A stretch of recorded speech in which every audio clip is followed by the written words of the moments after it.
Here we are. Awesome. Thank you so much for joining us tonight, Taylor. It's lovely to meet you. Oh, thank you guys so much for reading One True Loves. Yeah, I mean, very exciting. We have so many questions for you tonight, and we have a small gathering with us this evening, but we do always have a lot of people watch the playback. So we will record this and put it on our Facebook page, and then hopefully we'll have a lot of our members watch after the fact. So, Great. so yeah, that's always very good. You're in LA, correct? Yes, yeah, I'm in Los Angeles. Perfect. So middle of the day or early evening? Yeah. Yeah, it's like an hour until I need to pick up my kid. So this is like the perfect time. Perfect. Well, actually, now that you say kids, that's like a perfect segue Mhm. into my question, because I went on Okay. some digging about your life and find out like how this all started and where this romance prayer came from. And there's not a whole lot about you online. No, there's not. There's not. Please tell us I'm more. yeah. Well, no, I mean, you always want the emphasis to be on the stories that you write. And I just don't think that I personally am all that interesting. Hopefully the worlds that I'm creating are much more interesting. But I live in Los Angeles and I am married and I had a daughter last summer, and so she's 14 months now, and her name is Lila, and she is lovely and happy, and uh, just feels like sleep is not a thing that she needs to do. That's just not for her. Sleeping in, sleeping through the night, it's just not her thing. She would prefer to be awake at all hours of the day, so she keeps me awake and busy.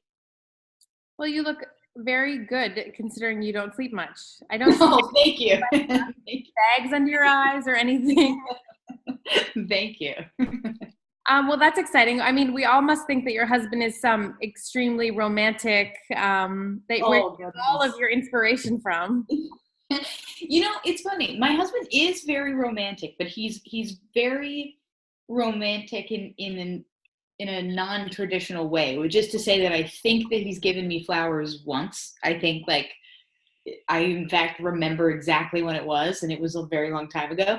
Um, he's not like a bottle of wine and chocolates kind of romantic. He's very much just a incredibly loving, dedicated partner who would do anything for me and takes a very active role in supporting me and my career and taking care of our child.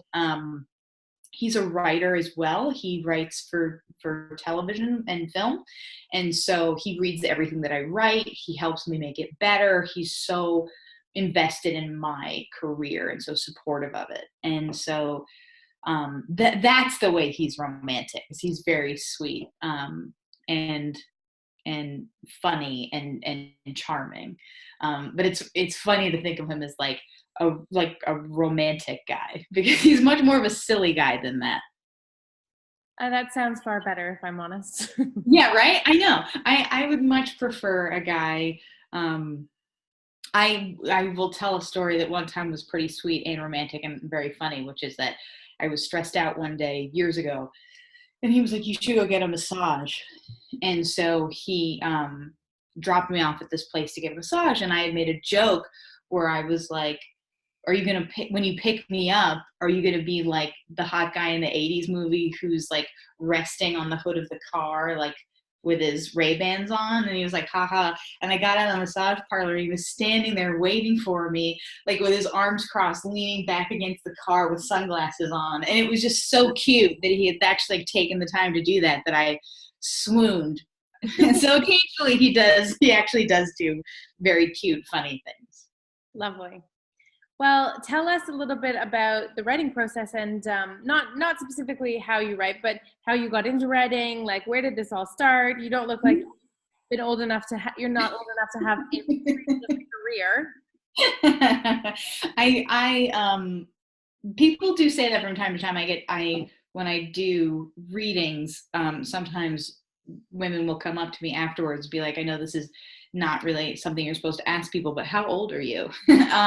Which and I'm 33, so it actually is funny because I'll be like, oh, I'm 33, and they're like, Okay, actually, yeah, maybe you are old enough to do this. But I actually came to writing not late, but it was not you so often see writers who say that, it was a calling that they always knew. I was listening to one of Ann Patchett's memoirs on audiobook recently, and she starts off the beginning saying, she was maybe 6 years old and knew that she was going to be a writer. It was not that for me. I thought I was going to be I really wanted to work in entertainment. I wanted to work in TV and film. I wanted to be in Hollywood, and I got a film and television degree, and I moved out to Los Angeles, and I started working in casting, and I did that for a few years before I started to realize it was something else that I wanted to do, and I just wasn't quite sure what it was. And then I started writing little things about my life, and I had done it at first just because I missed all of my friends back home, and crazy things would happen to me, and I'd want to tell them about it. And there were so many of them to tell that I would, write it in a story and send it to them. And that kind of took on a life of its own. And then I was around 23, and I decided to try and write a book, and it worked. I wrote a book, which by the end of that, I was like, oh my gosh, I think this is what I want to do. And it took a number of years after that to actually learn how to write a good book. You can write a book, but writing a good book is a totally different thing. So that took me a little while, and then finding the right people to represent me and position my career the way that I wanted and actually get a book deal took a number of years. But by the time it happened, I knew exactly what I wanted. It was like, I want to be an author. I want to do this for as long as anybody will let me. And that's where I'm at now. Very cool. So you said home. Where's home? I'm from Massachusetts originally. I was born in Maryland. I lived there until I was about 12, like kind of on and off between Maryland and Massachusetts. And then we settled in Massachusetts, which is what I think of as my home. The majority of my friends are from Massachusetts. I'm still very close with everyone that I grew up with there. Okay, and my next question from what you said was kind of just like basing it on the LA lifestyle. I feel like I've only read 2 of your books, so I won't generalize and say all of them, but a lot of them are very, like, I could totally see them on the silver screen. Like, do you think of kind of like being in LA and like living that lifestyle? Yeah, I've been very fortunate in that because I started my career in Hollywood and then I started writing. I've had one foot in publishing and one foot in film and TV for the majority of my career. And so each one of my books has been at some stage of the adaptation process. Someone's optioned it. I've been hired to adapt it. The road to actually getting something produced is very long. And I have a couple of projects that we're really hoping to get there with. Other ones have gone into turnaround, where it's probably not going to go anywhere. It's always a process, but getting something made into a TV show or film is high on my list of priorities. And it's something that both myself and my husband are always pitching and trying to do. It's so interesting to me. I've had a lot of conversations, like even just this week, about books being made into movies, because we just saw The Glass Castle come out, and the time that's involved in actually getting it to the silver screen is like so terrible. It's also just interesting because it's one of the only processes I know of in which there's just, every time you think you've jumped a hurdle, there's another hurdle to jump. It is a long process to actually be on the first day of shooting everyone's cast. We're doing this. It is it's long, but I've had the benefit of selling. I sold a TV show years ago with my husband that he and I created for Hulu, and we did 7 episodes of that. And it wasn't based on one of my books. It was a different thing entirely. but I have had that joy of, it's the first day of filming, we're really doing this. And so it is very exciting, and it is something I plan on doing at some point. I wasn't planning on going here now, but since we're here, uh, Mm-hmm.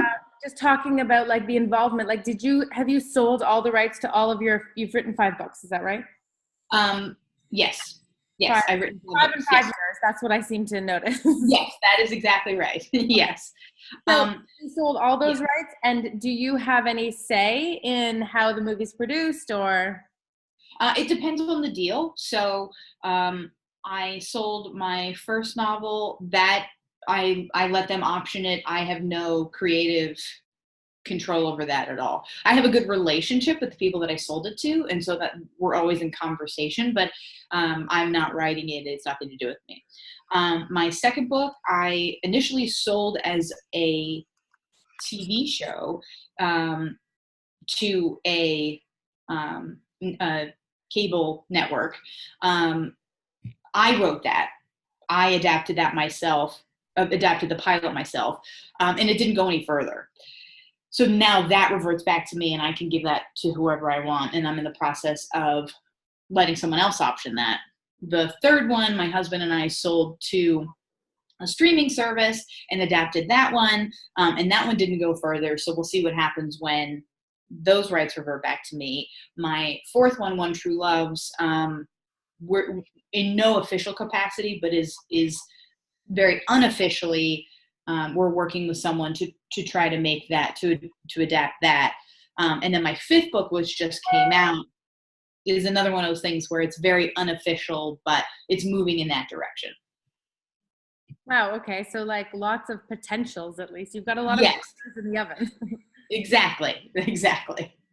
Very cool. Well, I hope it goes well. I know that it's a process, so Yes. we'll have to stay tuned. We'd love to see. I mean, I just finished Seven Husbands of Evelyn Hugo. Mm-hmm. Mm-hmm. So when I got it, I mean, Simon and Schuster was like, "You need to read this. It's amazing." And I was like, "That doesn't look like me." And Mm-hmm. I read it, and I loved it. I loved it Oh, even more thank than One you. True Loves. So like, Thank you. I'm a big, big fan. So. Thank you. I am very, very proud of that book. I'm proud of every book that I write, but The Seven Husbands of Evelyn Hugo, which is my newest one, I went in a new direction, and I took on,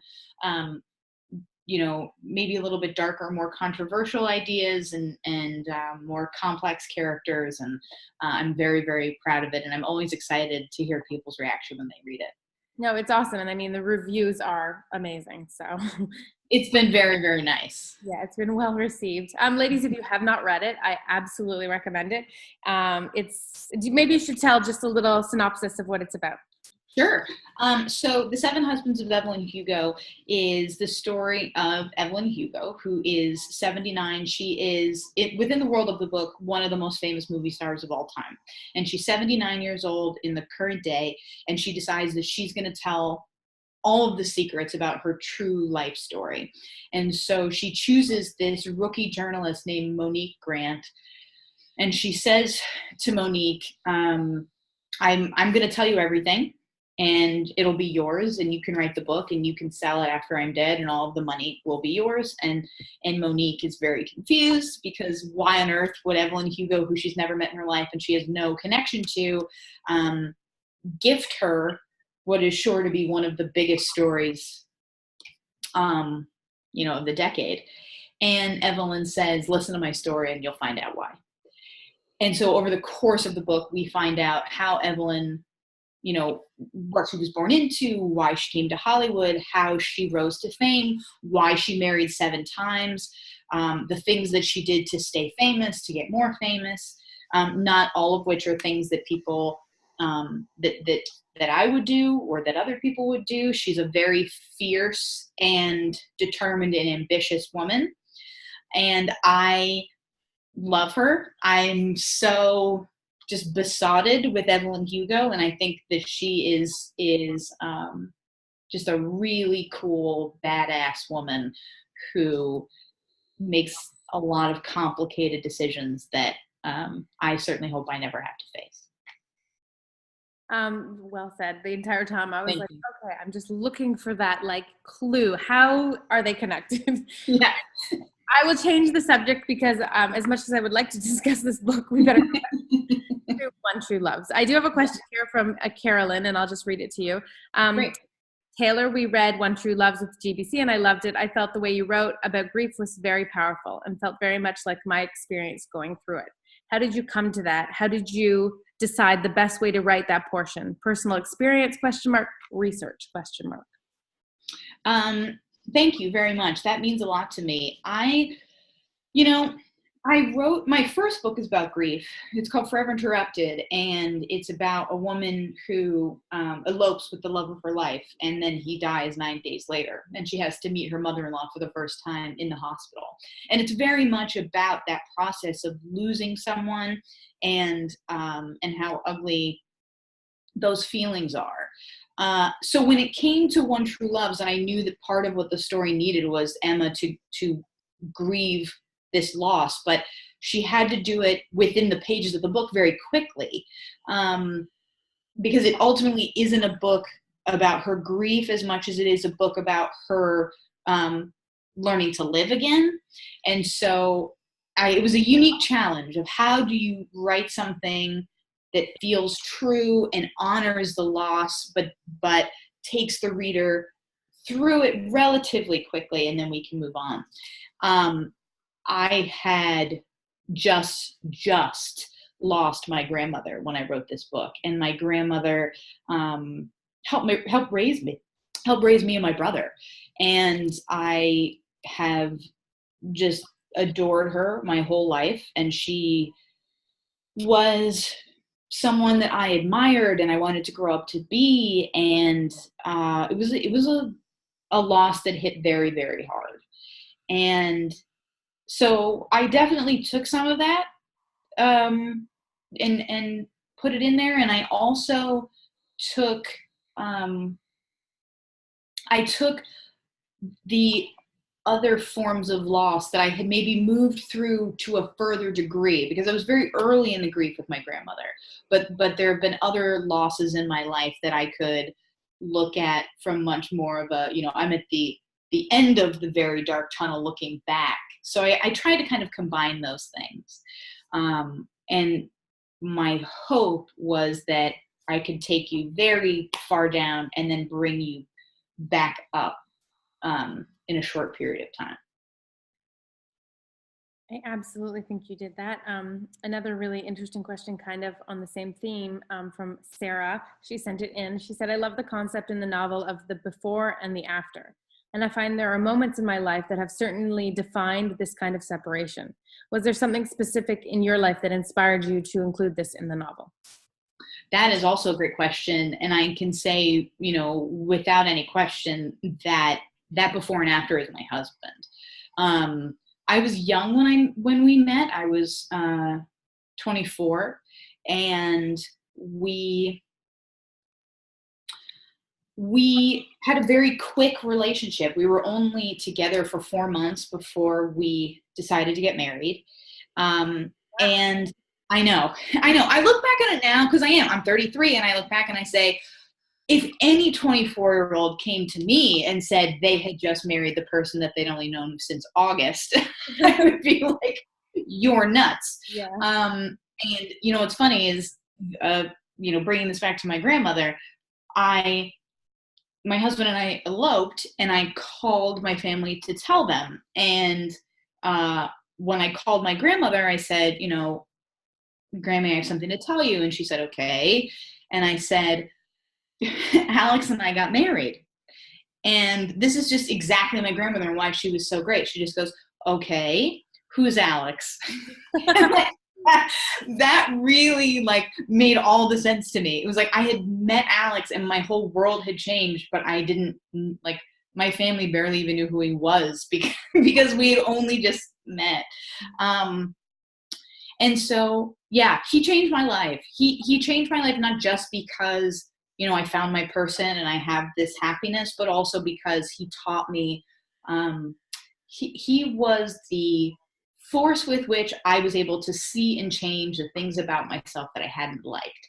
His love for me and the ways in which he and I are so different meant that, you know, he taught me to change in ways that I really needed to change. And I know that I've done the same for him, but it creates such a before and after because after I've been in a place of peace, not all the time, obviously, that's not a sustainable feeling necessarily, but before felt like a lot of chaos, of my own generating. Yeah. But I think he taught me to chill out a little bit, and I needed someone to teach me that.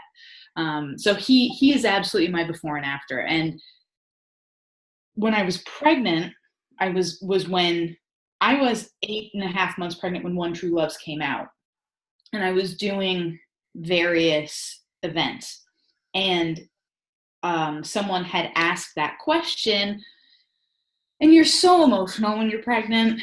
And I was like, oh, well, you know what the before and after is for me? It's my husband. And then I just started bawling in front of all of these people. And then I was like, and I think the next before and after will be my daughter. Like, it was so embarrassing, except that everyone respects a crying pregnant woman. Like, if you're crying like that in public and you're not pregnant, people are like, she's a weirdo. But it's like, it's fine. She's pregnant. She's going through a lot of hormones right now. Just let her go. But I think that's absolutely been true, that my daughter has been another before and after. Right now I'm in the thick of having a baby, so I can barely remember before she existed, but I'm sure the memories will come back to me at some point. That's so interesting, and I just have to go back to this about the before and after, and you talking about your husband, and it kind of reminds me of Jesse and Sam, and I feel like maybe your husband or your Sam is very much based on your husband, and her coming into her true self, and talk a little bit about that. Yeah. Sam, there's a line at the beginning of the book when she's describing Sam where she says, that he's funny and kind, and that she can't think of any better two things for someone to be than funny and kind. And that's 100% based on my husband. He's the funniest person I know, and he's the nicest person I know. And you just don't often get those things in one person. And so I've always been enchanted with him for that reason. And he does share a lot in common with Sam. He also plays the piano, and he plays the guitar, and he's a very stable force in my life. But there's also definitely, like, he is in some ways a Jesse too. And I think that's, I will just say flat out right now, Sam and Jesse is 100% me trying to do my version of Ben or Noel from Felicity. Like, that's just what that is. It's like, okay, the best love triangle of all time is Ben or Noel. Yeah. And what am I going to do that will feel like Ben or Noel? And Jesse is very similar to Ben. And Sam is sort of similar to Noel. And while on Felicity, I always wanted her to be with Ben. In the book, I was like, no, she needs to be with the Noel. She's with the Noel character. But they're both very informed by Felicity as well. That's funny. I can totally relate to that. I loved both Ben and Noel. So. Oh, how could you choose? How could Felicity choose? It was impossible. Going back to kind of Ben, going back to Jesse and Sam, they're extremely understanding about her position in this. And yes, I wonder, do you think if you were put in a similar situation, would you have like Sam just said, okay, go away for a couple days with your ex-husband, it's fine, or with your current husband? Yes. Well, here's what I will say. First of all, if it were Jesse's story or Sam's story, then there's more room for how internally they're feeling. Sure. But it's Emma's story, and I only have a certain amount of pages. So there is some,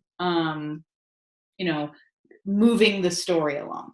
However, I do think that Sam's reaction is within character for him, because it is the most defensive thing he could possibly do. He thinks he's going to get heartbroken. And he knows that even if she stays, he's always going to wonder, um, did would she really have chosen me if I really gave her a choice? And I don't think Sam lets her go because he's understanding. I think he tries to play it off that way. I think Sam is a little bit doing that thing of like, I'm going to break up with you before you can break up with me because I can't possibly deal with that.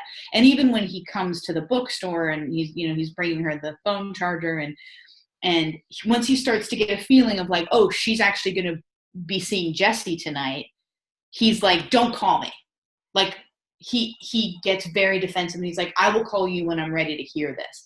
It seems like a nice guy thing to do, and it is, but it's also a person who is very much trying to protect himself and reject whatever is going to cause him pain. So he pushes her away.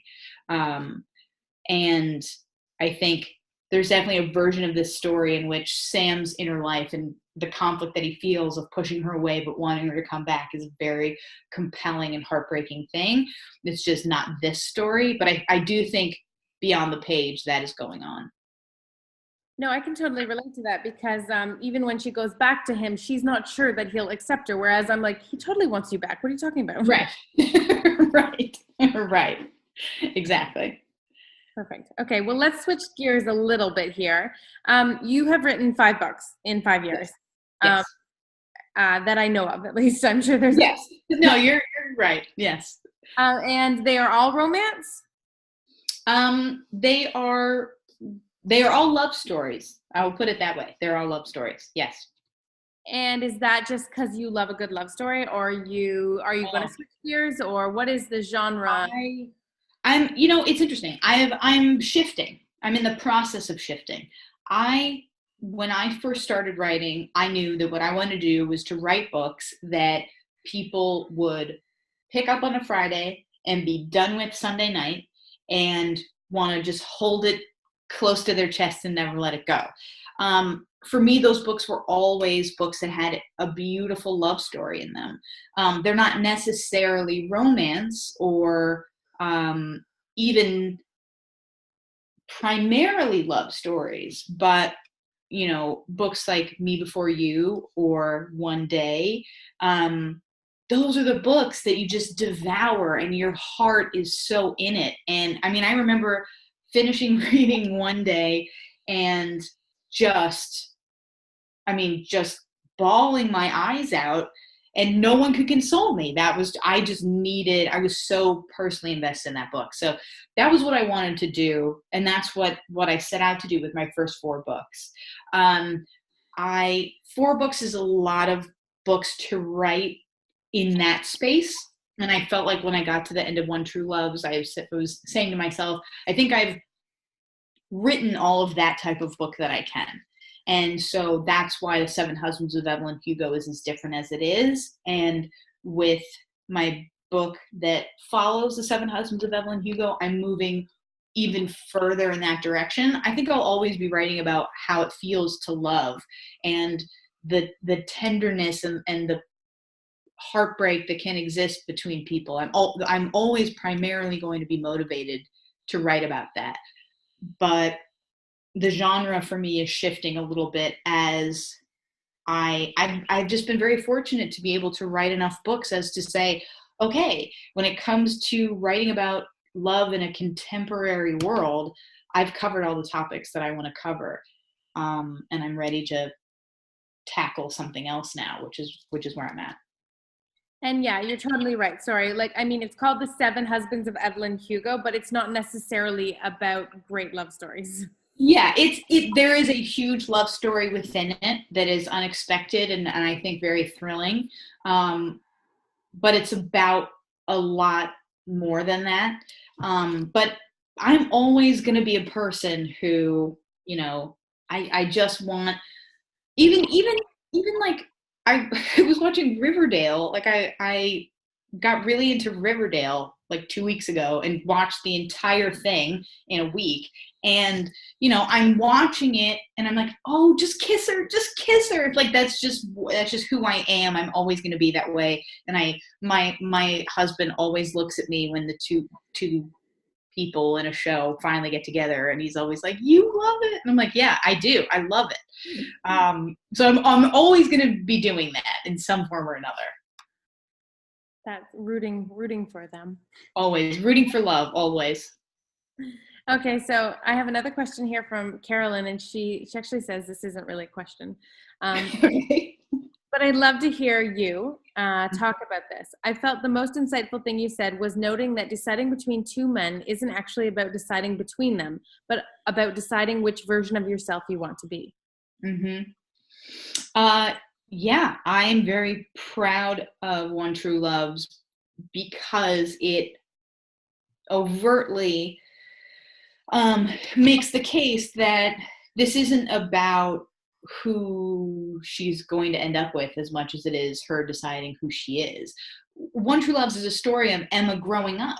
She's a kid and she's rejecting the things that she's been given. She doesn't want the bookstore, and she doesn't want to read, and she doesn't want to live in Acton, and she doesn't want to do this, and she doesn't like her sister, and she's defining herself very much by what she doesn't like, and she has this idea of adventures and travel and the cute boy who is the captain of the swim team who finally loves her, and over the course of the time that she loses Jesse and she falls in love with Sam, she changes and she comes into herself, and she's able to shed these notions of who she should be or what she doesn't want to be, and she can just simply be what she is. She really comes into herself, which is ultimately, I think, the more satisfying piece of this story is, has Emma learned who she is? And even when you know who she is, maybe before she knows who she is,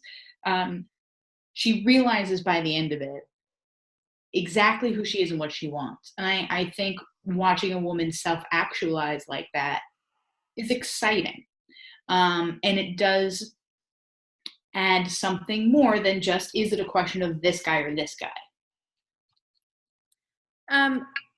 Curious, one of the questions we actually discussed in our book clubs this month, based on the book, was whether she had gone through this traumatic experience. Like, is that what drove her home to her family and to that comfort zone and to the bookshop, or was that really just who she was all the time? Right. I mean, that's sort of the question, right? There were inklings before he left that she was moving in that direction.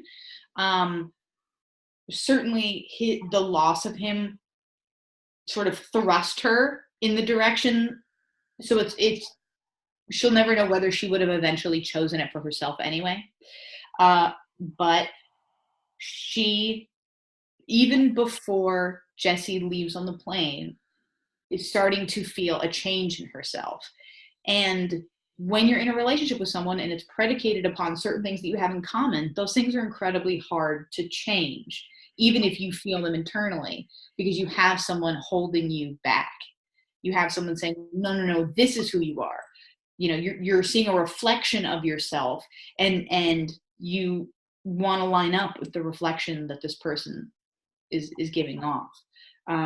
Would she have had the space to change without him or with him?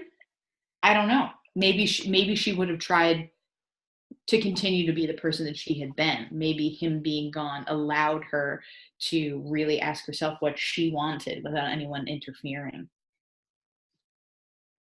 Yeah, interesting.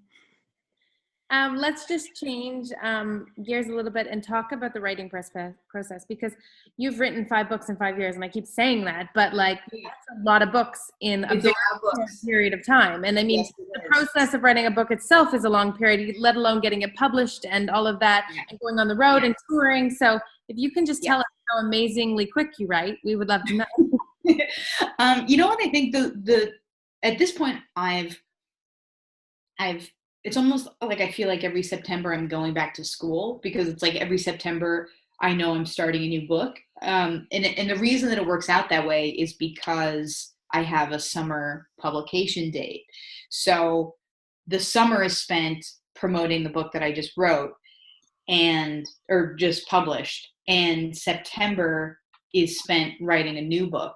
But I'm always a year behind what you're seeing. So by the time you see a book come out, I've written the book that's going to come out after it.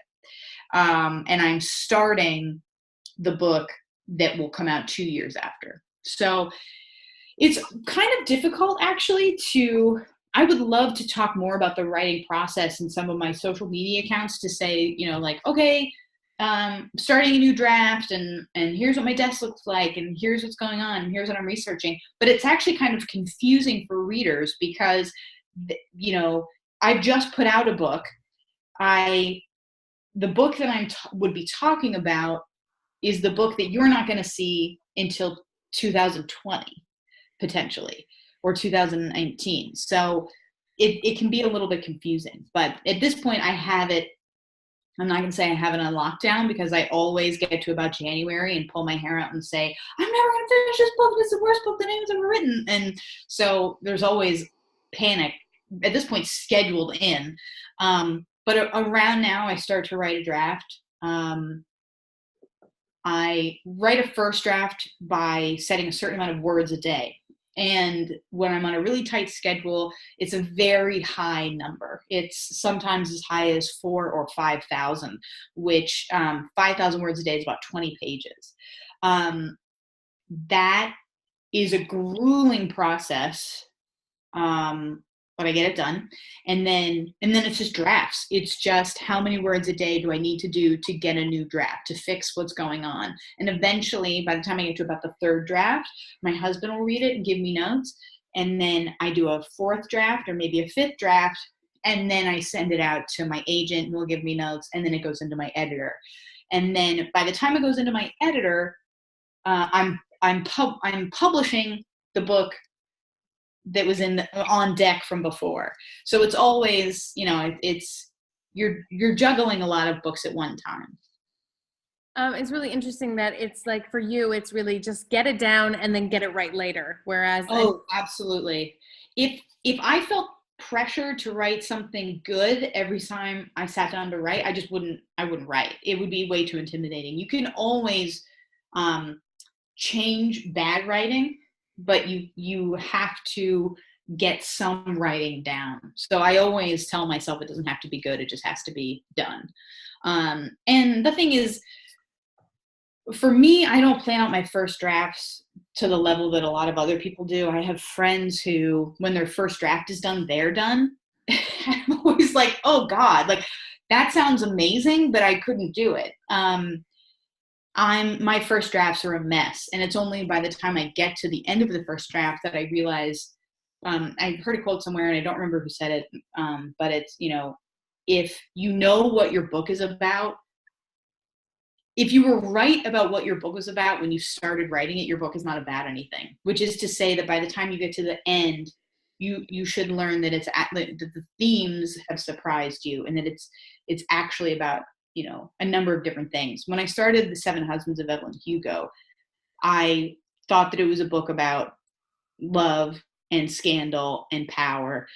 And then I got to the end of it and I realized that it's a book about female sexuality and female ambition. But I didn't know those things until I wrote it. One True Love is a similar thing. It wasn't until I got to the end of the book that I realized this is the story of a woman growing up. And this is also a story about it being okay to walk away from a relationship. Those things weren't clear to me until I wrote the first draft. So the first draft is the most exciting thing, because it's like you are realizing what you've actually done, but it's also just the worst to sit at your desk and stare at a blank page and know that you somehow got the words down yesterday, but today you're convinced you're not gonna be able to do it. And it's always like down to the wire, the nanny's just about to leave and I'm like, to get my words down. I imagine it's another struggle with the small child as well.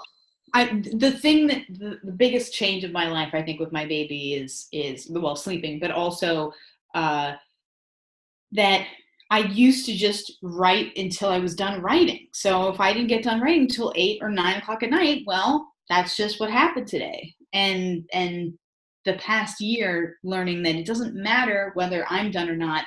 It's 5 o'clock and it's time for me to pick my baby up for my mother-in-law's, or me to, or for the nanny to leave, or whatever, and I need to step in and be a mom now. I can't be a writer right now. That is an adjustment, and it's one that is very much like a current adjustment, when I'm continuing to adjust to. Going back to, so you're writing, you've got one that we don't know anything about, and then you're writing one now. So can you tell us anything about the one that is finished? I cannot yet, but I will be able to say something soon. I'm in the process of wrapping up the deal on that one. And so deciding on a pub date and how it's going to be marketed is all happening right now. But I will tell you that it will follow in the direction of Seven Husbands of Evelyn Hugo. It will also be about people that are famous, that are wrestling with their fame, and the differences between what we see on the outside versus what's really going on the inside. And it's cool. Like I feel I'm not a cool person. And so when I wrote this book and afterwards I was like, wait, this book is cool. Like, cool people are going to be like, this book is cool. I was sort of surprised by that because I'm a big, huge nerd, but I promise it's going to be cool. It's funny you say that, because I'm not into celebrities. I don't watch the television. I don't read the regs. I don't care what Kim Kardashian is doing.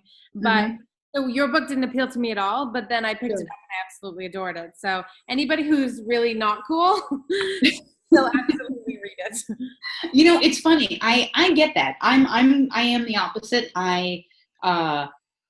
This week or whenever it was that it was like Kylie Jenner, Khloe Kardashian, and Kim Kardashian are all having kids at the same time, I was like, what? Like, I was fascinated by that. I'm very interested in celebrity and how it's a reflection of our culture at any given time, and the people that we rise to fame and what that says about us. I'm very into it.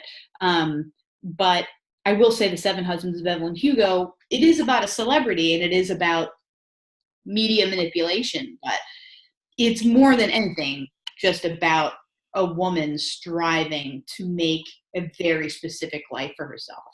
And so it does go deeper than that. What feels like a fake celebrity memoir.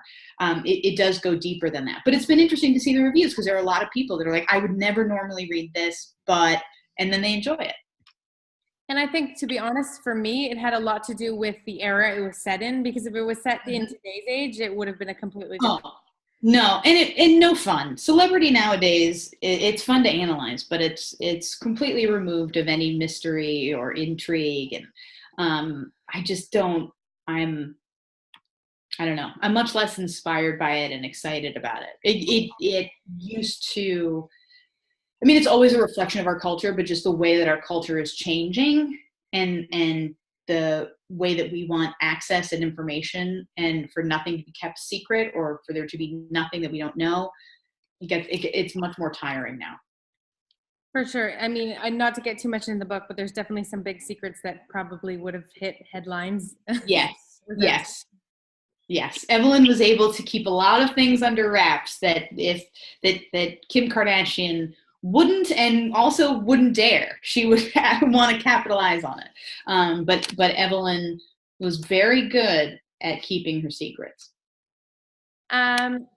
Just going back to, so you work full time as an author, and when did you? I mean, if you can talk a little bit about kind of like that process, and because I mean, we've talked to a lot of authors. A lot of them have part-time jobs or full-time jobs, and I mean, people sit on the side because it's a very hard market.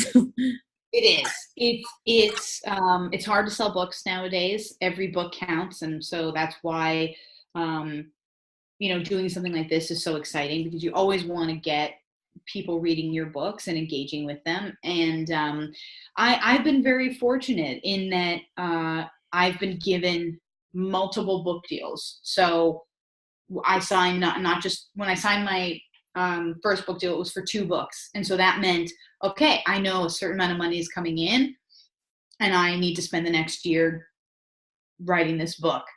I don't know that I would have purposely put myself in a book a year schedule, but that's just sort of the way that it worked. And now I feel very fortunate about that because it keeps you working and it allows you to work full time. And that's another before and after for me. Before being able to be a full-time author and after.